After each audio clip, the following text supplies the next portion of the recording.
Olá, turma, sejam bem-vindos a mais uma exposição do curso de Análise Matemática 1. Nesse vídeo, nós vamos iniciar a seção 3 do capítulo 2, intitulado O corpo dos reais é um corpo ordenado e completo. Até agora, o que a gente tem visto sobre o corpo dos reais, a gente está falando apenas sobre as propriedades que ele tem, e a gente viu nos vídeos anteriores que ele é um corpo ordenado, ou seja, dentro dele tem um conjunto de elementos que é fechado para as operações do corpo de adição e multiplicação, que a gente chamou o conjunto dos elementos positivos, e estamos escrevendo um R com os sinalzinhos de mais para representar esse conjunto. Tem também o conjunto dos elementos que são os simétricos desses, que são os elementos negativos, que a gente escreveu R- para representá-los, e tem também o elemento zero, que não está em nenhum deles, e a união desses três conjuntos formam o corpo inteiro. Então, para a existência desses conjuntos, nós podemos definir dentro do conjunto dos reais uma ordem. Essa ordem, ela tinha a propriedade de ser transitiva. Depois disso, a gente definiu uma função associada a essa ordem, uma função chamada função modular, ou função valor absoluto. E depois dessa exposição, a gente pode fazer uma certa conexão entre esse corpo ordenado e esse diagrama, que é uma reta. De tal forma que se eu colocar dois elementos aqui dentro dessa reta para representar elementos desse corpo ordenado, o elemento que está à direita é maior do que o elemento que está à esquerda. Isso é uma convenção, tá? Você pode fazer o contrário também. Então, na exposição anterior, a gente viu, por exemplo, que o conjunto dos números positivos é sempre maior do que zero. O conjunto dos elementos negativos é sempre menor do que zero. Mas, por enquanto, nós não temos nada diferente do que os racionais dos racionais, porque o conjunto dos racionais também tem essas propriedades. O conjunto dos números racionais também é um corpo ordenado. No entanto, o conjunto dos números racionais ele não é suficiente para resolver todos os problemas, por exemplo, da matemática, da geometria. Se a gente tiver um triângulo retângulo, ou seja, na realidade, se a gente tiver a diagonal de um quadrado, nós vamos mostrar agora que a diagonal de um quadrado de lado 1 não é um número racional. Ele não pode ser expresso como uma razão. Ser racional vem de razão. Então, pelo teorema de Pitágoras, e os pitagóricos já sabiam disso, que o quadrado da hipotenusa é a soma dos quadrados dos lados, ou seja, c ao quadrado é igual a 2. Então, esse número c, que existe, porque para os pitagóricos tudo era número, como esse C aqui é a medida de um segmento, então isso aqui é uma coisa que existe, então isso aqui tem que ser um número. Para eles números eram apenas números naturais, inteiros e razões dessas partes inteiras, desses números naturais, que eram os números racionais. Eu acho que para eles só tem na realidade os naturais e os racionais, os inteiros vieram depois.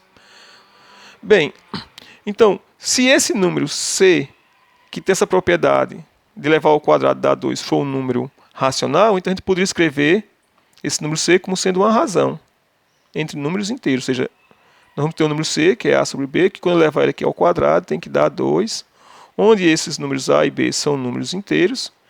E como por ser uma fração, a gente pode pegar essa fração já reduzida. Ou seja, a gente pode pegar ela que não tem mais fatores comuns. O máximo divisor comum entre A e B é igual a 1.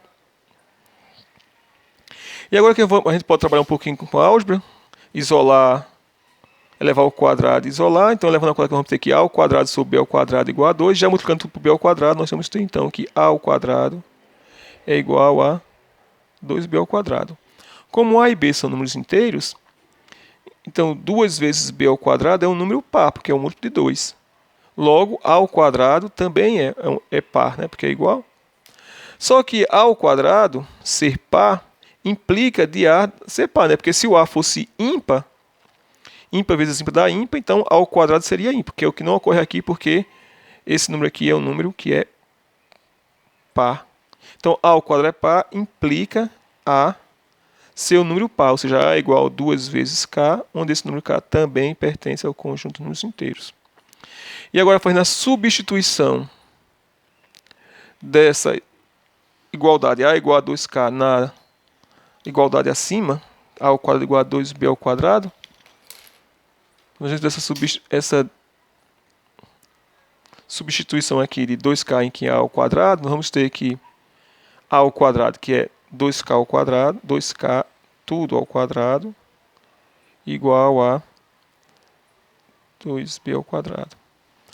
2 ao quadrado dá 4, k ao quadrado dá k ao quadrado, então 4 dividido por 2 dá 2, pode simplificar aqui, e portanto a gente tem que 2k ao quadrado é igual a b ao quadrado.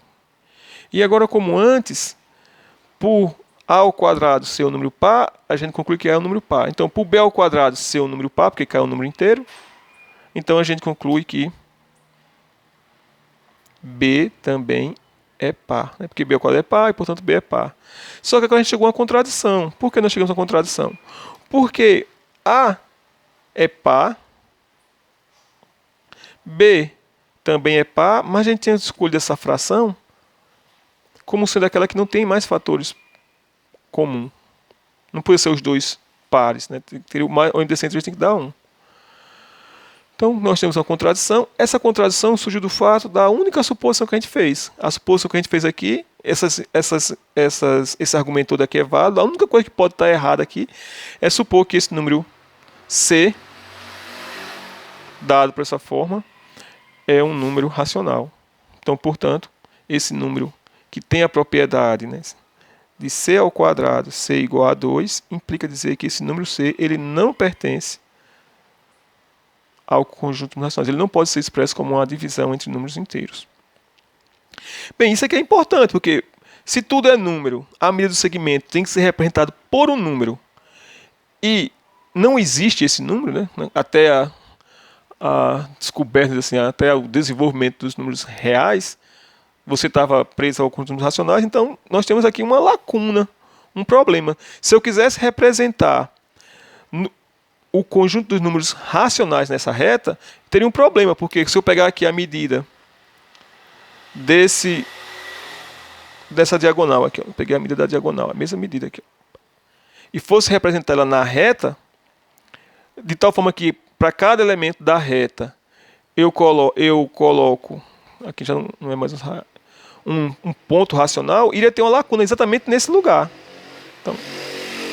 Então, bem aqui nesse ponto onde tem essa medida, a gente teria uma lacuna. Não existiria aqui um número racional que poderia ser representado por... não existe uma lacuna aqui, né, que não tem um número racional que preencha esse buraco aqui. Esse aqui não é um número racional. Essa medida aqui existe na prática, né, que é a medida do segmento da diagonal de um lado e um quadrado do lado 1, mas não existe um número que represente ele. Então, utilizando essa representação, nós não iríamos ter uma reta completa. Não teríamos uma reta completa, iria ter lacunas. Por isso o nome completar. Esse procedimento de completar, né, para os reais, a gente vai ver que isso aqui é fechadinho. O reais ele é um corpo completo. Mas para os racionais não, porque aqui nós temos lacunas, buracos. Bem, então vamos definir agora o corpo dos reais como sendo aquele que não pode ocorrer esse tipo de coisa, não pode existir lacunas. Antes disso, vamos dizer o que é um conjunto limitado superiormente. Nós vamos dizer que um conjunto X, subconjunto dos reais, é limitado superiormente. E agora eu vou fazer mais uma vez aqui um desenho para ilustrar, tá? Não é para provar nada, mas para ilustrar. O que significa que um conjunto é limitado superiormente? Então vamos supor que aqui nós temos a reta dos reais. Aqui dentro você tem um conjunto X. E dizer que ele é limitado superiormente é que ele não pode ser ilimitado no sentido positivo. Ele não pode crescer indefinidamente. Ou seja, vai existir um número, que eu vou chamar aqui de C, tal que todos os elementos do conjunto X são menores ou iguais que C. São à esquerda de C. Ou seja, o conjunto X tem que estar aqui à esquerda desse elemento que limita o conjunto X. Então, escrevendo em termos de ordem, X, quando os reais é limitado superiormente, quando existe um número C pertencente aos reais, tal que x é menor ou igual que C para qualquer que seja o elemento do conjunto. Para qualquer que seja x e x. Essa é a definição de ser limitado superiormente.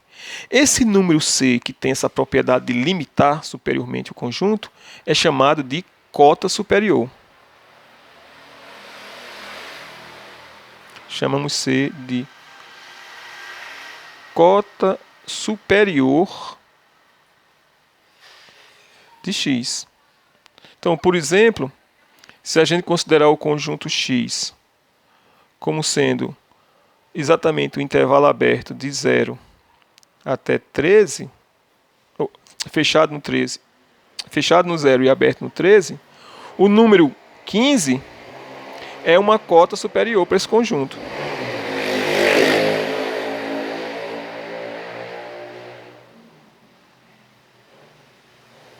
Ou seja, o conjunto das cotas superiores é um conjunto infinito, né? Porque dado um elemento que é cota superior, qualquer elemento maior do que ele também é cota superior do conjunto. O 15 é, o 19, o 23, o 47. Já para o conjunto fechado 0, 1, esse conjunto é limitado.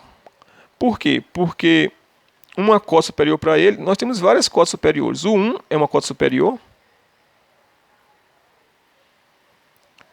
Sim, né? Porque a definição de cota superior é um elemento do corpo dos reais, é um elemento real, que ele é maior ou igual a qualquer elemento do conjunto. Aqui o intervalo é fechado 0 e 1, e para qualquer que seja o elemento x pertencente ao intervalo 0 e 1, pela definição que a gente teve nas exposições anteriores, isso quer dizer que x ele é menor ou igual que 1 e maior ou igual que 0. Ou seja, para qualquer x no intervalo 0, 1, vale que x é menor ou igual que 1. Então, 1 é cota superior. 2, né, qualquer número maior que 1 é cota superior. E vamos dizer que um conjunto ele é limitado inferiormente, quando é uma ideia muito parecida com essa, quando ele não pode crescer indefinidamente. Né? Limitado superiormente quer dizer que ele não pode crescer indefinidamente. Uma hora ele tem que parar de crescer. Ele está limitado pelo número que é chamado de cota superior. A mesma ideia agora para cota inferior e conjunto limitado inferiormente. Então a gente vai dizer que um conjunto X contido nos reais é limitado inferiormente.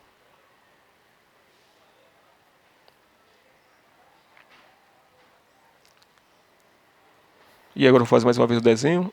Esses desenhos, esses diagramas, ajudam você a entender um pouco as questões. Segundo o autor do livro, é boa fazer isso, eu também concordo com ele. Então,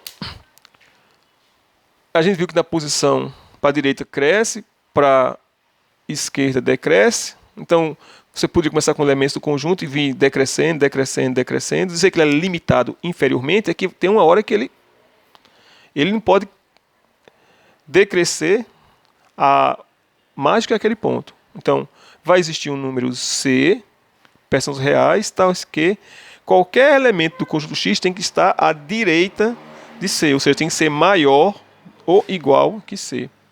Ou dizer que C é menor ou igual que qualquer elemento do conjunto X. Então, X quando reais é limitado inferiormente, quando existe um número C pertencente aos reais, tal que C é menor ou igual que X para qualquer que seja o elemento X nesse conjunto. E esse C ele é chamado de cota inferior do conjunto X. É a mesma ideia de antes. C é uma cota inferior de X.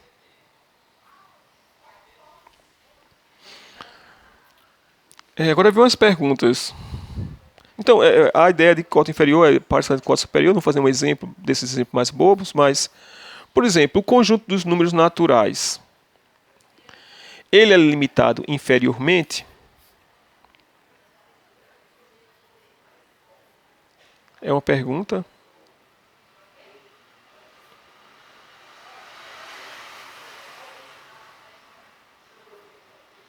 Bem, basta eu exibir um número real que está à esquerda de qualquer número natural. Os números naturais, a gente está supondo aqui nesse curso, começando do 1, e a gente demonstrou numa exposição anterior que todos os números naturais vistos dentro do corpo dos reais são elementos positivos. Então está aqui o 0. Então os naturais estão à direita. 1, 2, 3 e assim diante.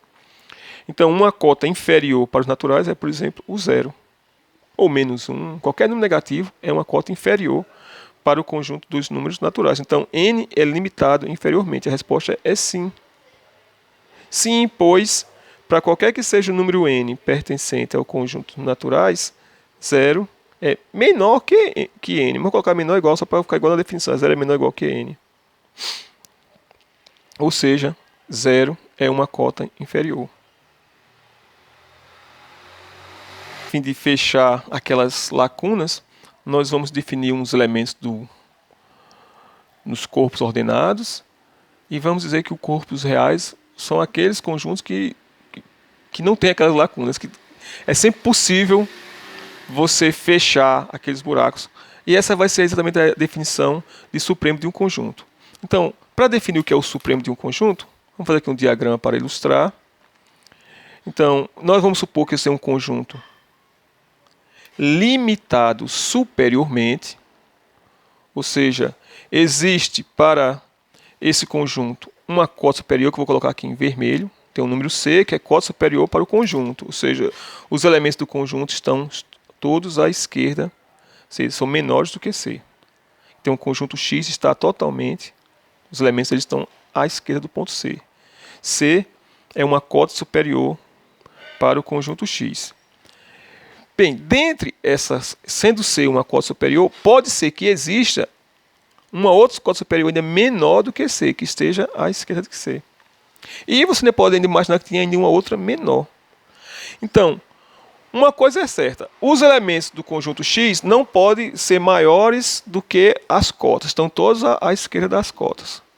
Mas pode ser que exista, dentre essas cotas, aquela que é a menor de todas essas cotas. Então, a menor de todas essas cotas é chamada de supremo de um conjunto X. A gente vai escrever supremo de um conjunto sempre com a notação assim, sup de supremo. Então, o que é o supremo de um conjunto X? É a menor de todas as cotas superiores.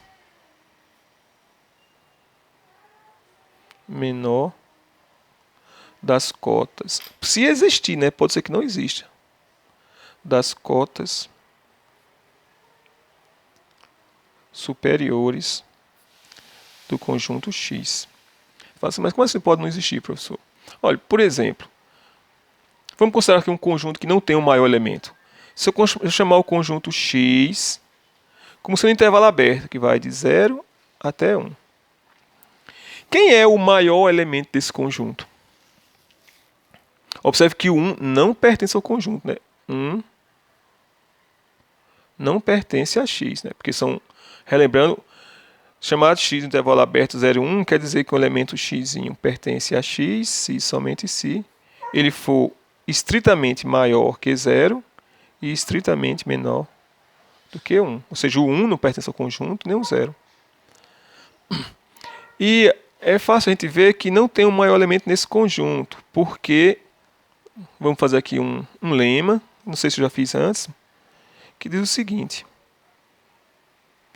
se você tiver números A diferentes de B, e eu vou pegar aqui A menor do que B, então o número que é a média aritmética dos dois, A mais B sobre 2, é sempre maior do que o menor dos números, no caso aqui é A, e sempre menor do que o maior, que é B. Ou seja, entre dois números diferentes, sempre existe um outro número que está entre eles. A prova disso é a seguinte. Bem, se A é menor do que B, a gente pode somar, por exemplo, dos dois lados A. Não vai, como a ordem ela é compatível com a adição, eu posso somar aqui A dos dois lados, vou ter que A mais A é menor do que A mais B. Ou seja, 2A é menor do que A mais B.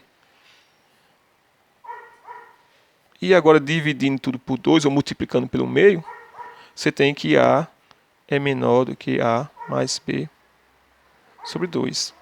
Para mostrar o outro caso, que A mais B sobre 2 é menor do que B, basta somar aqui B dos dois lados e fazer a mesma coisa.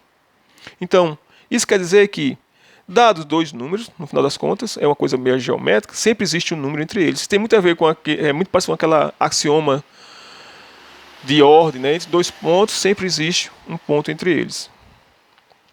Nesse caso aqui é exatamente o ponto médio. Bem, então, o que é que isso tem a ver para mostrar que esse conjunto aberto de 0 até 1, sem considerar o 0, sem considerar 1, não tem um maior elemento? É porque se por algum acaso existisse um maior elemento nesse conjunto, que eu vou chamar de M de maior, se existisse o número M, o maior elemento do intervalo 0, 1, por ele estar dentro, por M pertencer ao intervalo 0, 1, isso implicaria dizer que M é menor do que 1. E pelo que a gente acabou de demonstrar,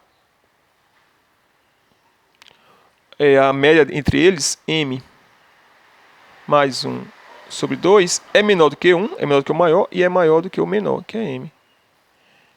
Mas está nos dizendo que M mais 1 sobre 2 ser menor do que 1 implica que M mais 1 sobre 2 pertence. Como M mais 1 sobre 2 é menor do que 1, você tem que M mais 1 sobre 2 pertence ao conjunto intervalo aberto 0, 1. E aqui eu tenho uma contradição, porque ele pertence e é maior do que o maior elemento do conjunto, que a gente está supondo que existe. Que é uma contradição. E essa contradição surgiu do fato de a gente supor que esse elemento M maior, elemento 0, 1, existe. Então não existe. Então, quando a gente fala que o supremo de um conjunto é a menor das cotas superiores, é se existir. Vai ser um exercício interessante para vocês, dar exemplo de um exercício interessante e importantíssimo para diferenciar os racionais dos reais, dar exemplo de um conjunto dentro dos racionais apenas, não os reais, apenas racionais, que é limitado superiormente, mas que não tem supremo dentro do conjunto dos números racionais. Analogamente à definição de supremo, nós temos a definição de ínfimo, mas antes de fazer isso, eu vou colocar aqui uma forma de uns passos para a gente verificar que um conjunto, que um elemento é ou não o supremo do conjunto X. Então, dado um conjunto X dentro dos reais, vou supor limitado superiormente, limitado superiormente. O que significa dizer que Szinho, S de supremo, é o supremo do conjunto X, para não ficar escrevendo supremo do conjunto X o tempo todo. Ele vai ser o supremo do conjunto X quando ocorrer, primeiro de tudo, ele tem que ser uma cota superior, ou seja, porque o supremo ele é a menor de todas as cotas superiores. Então, o S, por ser cota superior, o S tem que ser maior ou igual que qualquer elemento do conjunto X, ou seja, X tem que ser menor ou igual que S para qualquer que seja o elemento X pertencente ao conjunto X. E segunda condição, então isso aqui nos diz apenas que S é cota superior, porque para ser supremo tem que ser cota superior. A outra condição é que se por algum acaso você tiver um número C que é menor do que S, C pode ser cota superior? Não, porque o supremo não é a menor das cotas superiores. Então, se C é menor que S, isso implica dizer que existe um número que está no conjunto e que nos diz que C não é cota superior, ou seja, que esse número X tem que ser maior do que C. Então, existe um X, tal que X é maior do que C. Isso quer dizer que C não pode ser uma cota superior para o conjunto. Então, quando você quer mostrar que um conjunto, que um elemento, que um número real, ele é o supremo de um conjunto, você tem que mostrar essas duas condições. Primeiro, que é uma cota superior, e segundo, qualquer número menor do que ele não pode ser cota superior. Ou seja, tem que ter um elemento dentro do conjunto que está entre ele e o supremo. Mais uma vez, eu vou fazer um diagrama para ajudar a entender, não é para demonstrar nada. Então, está aqui um número S, que eu quero mostrar que é o supremo de um conjunto. Então, para ele ser um supremo do conjunto, todos os elementos do conjunto têm que ser menores ou iguais que ele, tem que estar à esquerda dele, está para cá. Por algum acaso, se tiver um número que é menor do que ele, aqui um C, esse C ele não pode ser supremo, ou seja, ele não pode ser uma cota superior, porque S ele é a menor das cotas superiores, C é menor do que S, então isso quer dizer que tem que existir um elemento aqui dentro, um X dentro do conjunto, tal que X é maior do que C. Bom, então, essa é a definição do supremo. Analogamente, para limite superior, nós temos para limite inferior a definição de ínfimo de um conjunto.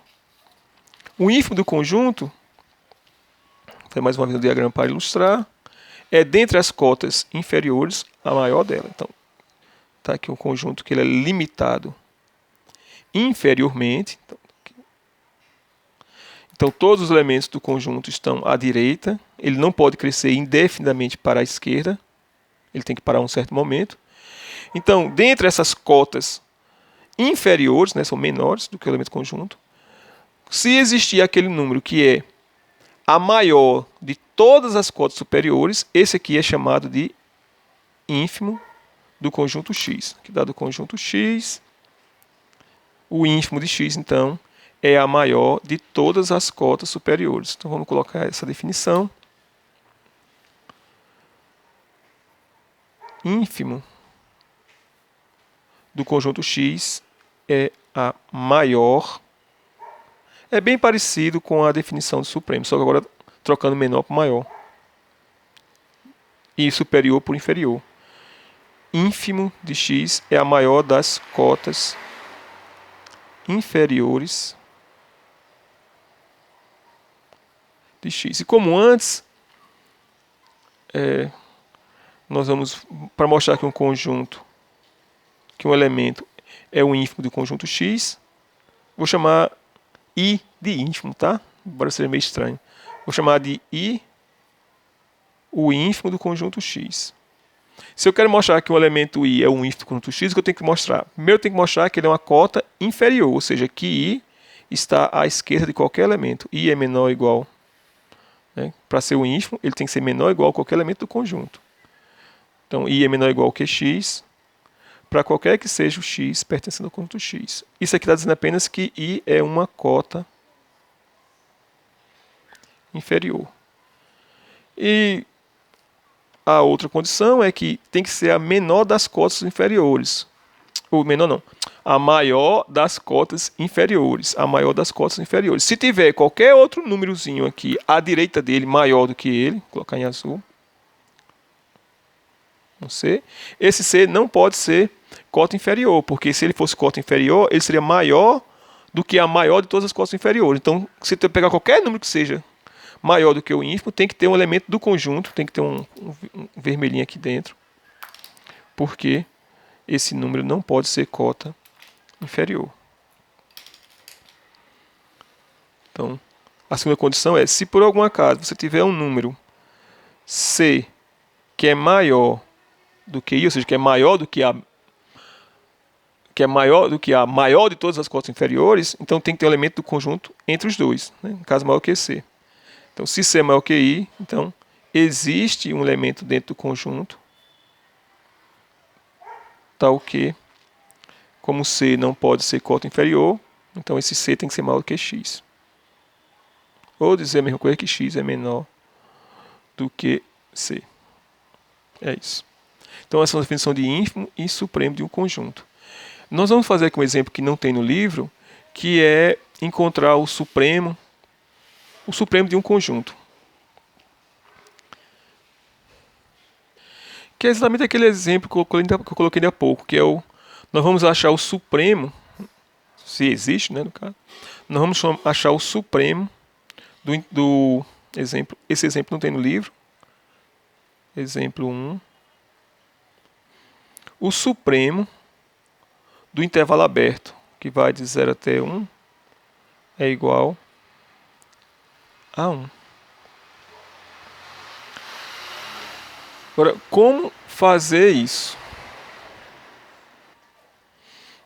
Então, para fazer isso, a gente tem que verificar aquelas duas condições. Eu quero mostrar que 1 é o supremo desse conjunto. Então, a primeira condição. É verdade que, para qualquer que seja o elemento x pertencente ao intervalo 0, 1, x é menor ou igual que 1?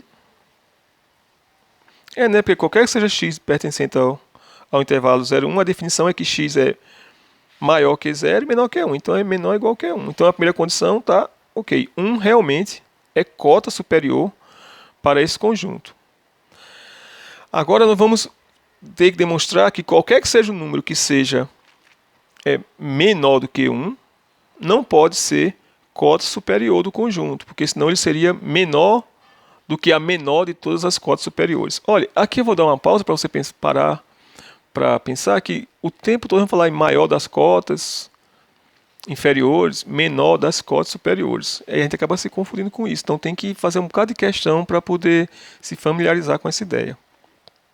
Então a gente já mostrou que 1 é cota superior, porque qualquer número pertencente ao intervalo 0, 1 implica que x é maior que 0 e menor que 1. Então, portanto, vale que x é menor ou igual que 1 e 1 é cota superior. Vamos mostrar a segunda condição. Para a segunda condição, a gente vai pegar o número c, que é menor do que 1, né, que é a maior das cotas superiores, que é a menor das cotas superiores. A gente vai mostrar que esse número c, ele não pode ser uma cota superior. Tem que existir algum elemento do conjunto entre os dois. A gente vai dividir aqui em dois casos. Tá? A folha está acabando, estou agoniado que está aqui. Acabou? Vamos para uma outra folha. E vamos fazer também um desenho para ilustrar e ficar mais fácil de entender a explicação. Então, está aqui os números 0, 1. A gente quer mostrar que esse número 1 é o supremo do conjunto. E a gente está com o número c, que é menor do que 1. Então, c está à esquerda do 1. Ele poderia estar aqui ou poderia estar aqui, né? Poderia estar nesses dois lugares. Vamos dividir em dois casos. Então, se o c for menor do que 0, o que acontece? Se c for menor do que 0, existem elementos dentro do intervalo aberto que vai de 0 até 1 e que são maiores do que o c, qualquer número, né? Porque o c é menor do que 0. Então, se c é menor que 0, qualquer, para todo x pertencente ao intervalo aberto 0, 1, vale que, só lembrando aqui, né? O c é menor que 0 e o x é maior que 0. Então, por transitividade,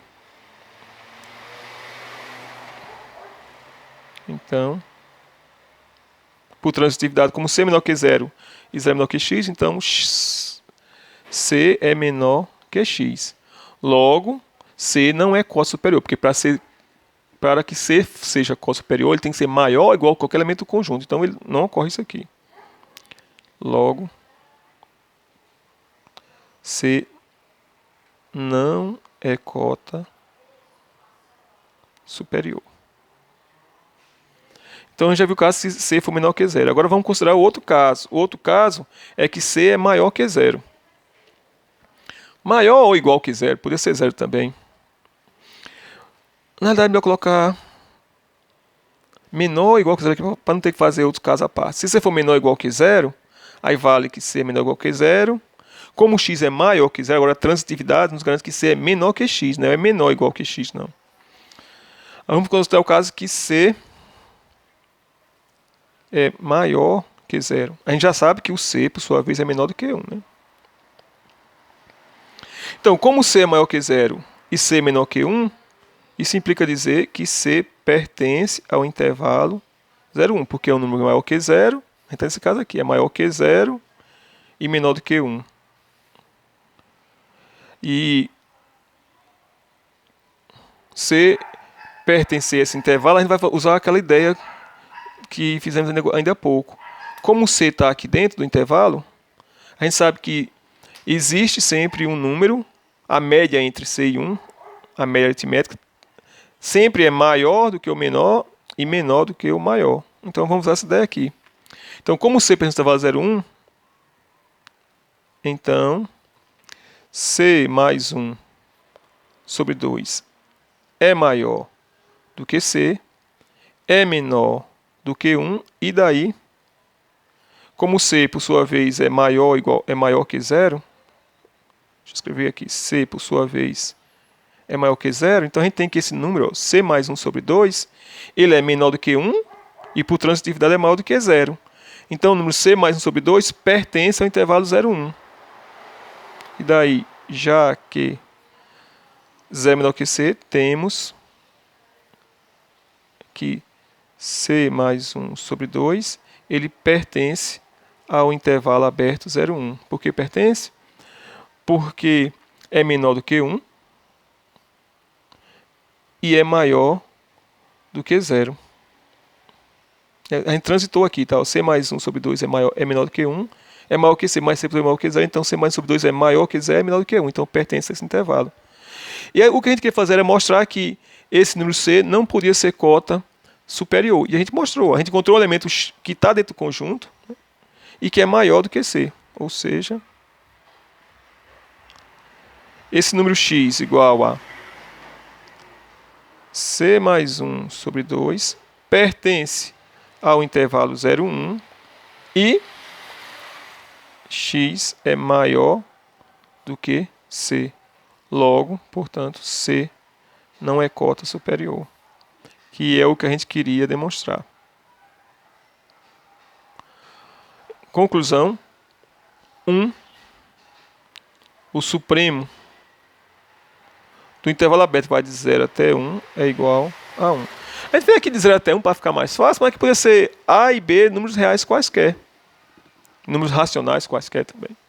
O supremo, ou seja, isso que a gente fez aqui, o argumento semelhante, demonstra que o supremo do intervalo aberto A, B é exatamente igual a B.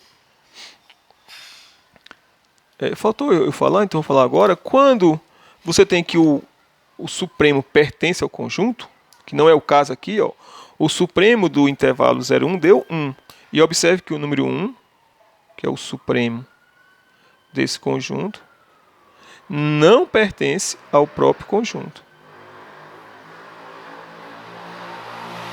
Ou seja, quando um conjunto tem um maior elemento, um elemento que é maior que todos os elementos do conjunto, a gente chama esse elemento de maior elemento do conjunto. Tá? Então a gente vai dizer que M grande pertencente a X é o maior elemento de X. Quando a ideia de maior mesmo, quando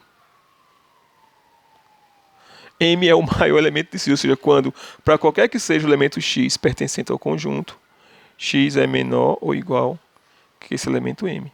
Aí também tem a ideia de elemento mínimo. O mínimo de um conjunto é o menor dos elementos do conjunto. Você vai trocar aqui menor igual por maior igual.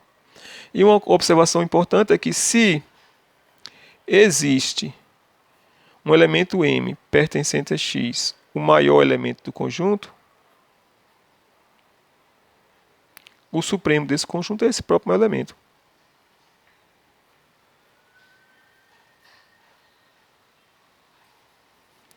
Então, o supremo do conjunto X é igual a M.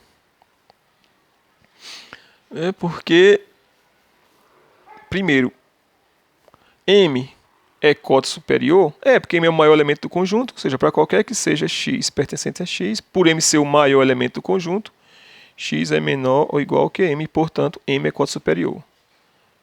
Segunda condição. Pode ter algum número que seja menor do que M e ser cota superior, porque a gente definiu o supremo como sendo a menor de todas as escolas superiores. Pode ocorrer isso? Se C é qualquer número real menor do que M, C, percentos reais, C não é cota superior. Por que não é cota superior? Quem é o elemento do conjunto que está à direita de C? O próprio M, né? Porque a ideia é a seguinte. Você tem o conjunto X e tem um maior elemento do conjunto X. Tá aqui. Que eu vou chamar ele de M. Esse elemento aqui é o supremo. Por quê? Porque qualquer outro elemento que esteja, qualquer outro número real, não do elemento do conjunto, que esteja à esquerda que seja menor, tem algum elemento do conjunto X que é maior do que ele? Tem, o próprio M. O M não pertence ao conjunto, né? É essa situação. C não é cota superior, pois M pertence a X e C é menor do que M. É exatamente a situação aqui. Então, quando o conjunto tem um maior elemento, o maior elemento é o supremo. Quando o conjunto tem um menor elemento, o menor elemento é o ínfimo. E a ideia é exatamente essa. Pessoal, obrigado por terem assistido. O vídeo já está longo. Vou deixar para continuar na próxima exposição.